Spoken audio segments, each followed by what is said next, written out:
You are 29 years old, correct? Yep. You are, yeah, join the club. You went to high school at, Billy, wait for this one.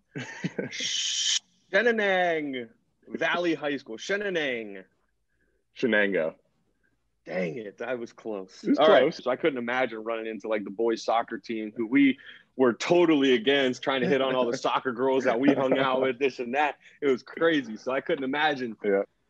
Tell me that day for you. I know mine was an absolute just shit show of a nightmare day. What was it like for you? Man, you kind of sit back and you're like, these man, like I got a phone call here, here, and here, and nobody's giving me the chance. And then finally you get the chance and you're super excited and you're thanking God and you're very excited that you finally get to go play pro ball. But in the back of your head, you know, you're like, this is fucked up, man.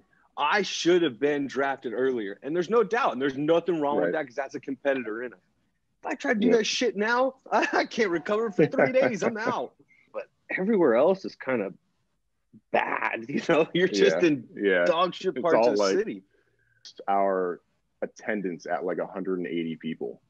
And I would argue that 125 of those were family members and or Pirates staff from the complex that came across the street to watch the game. And the rest of them were a foot in the grave.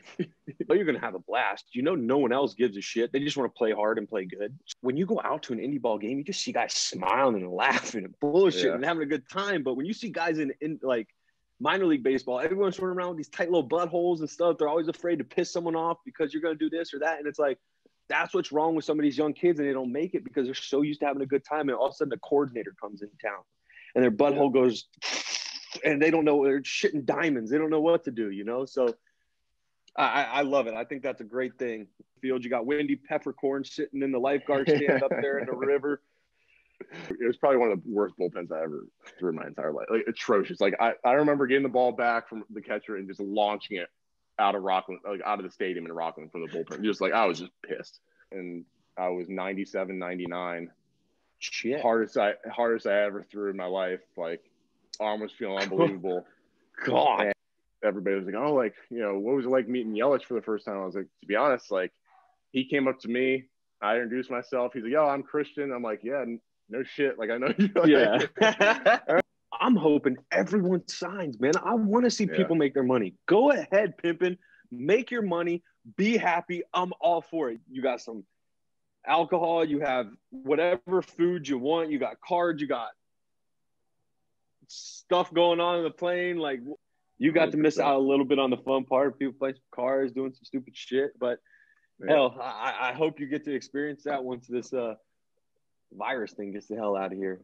No, I got to show you the shirt, though. Yeah, no, definitely. Wow, look at that. Oh, he got one. That might be the first one, huh? I've seen. Your freaking balls are just like, yeah, this is what I've been waiting for. People ready to see what I got. When I was in Korea this year, they did the same thing. But, you know, Koreans, you know, they're a little funny on some stuff. And they put stuffed animals one time. The whole front row behind the catcher was stuffed animals. Guys, thanks for joining in on Road to the Show. We'll see you next time with our next guest.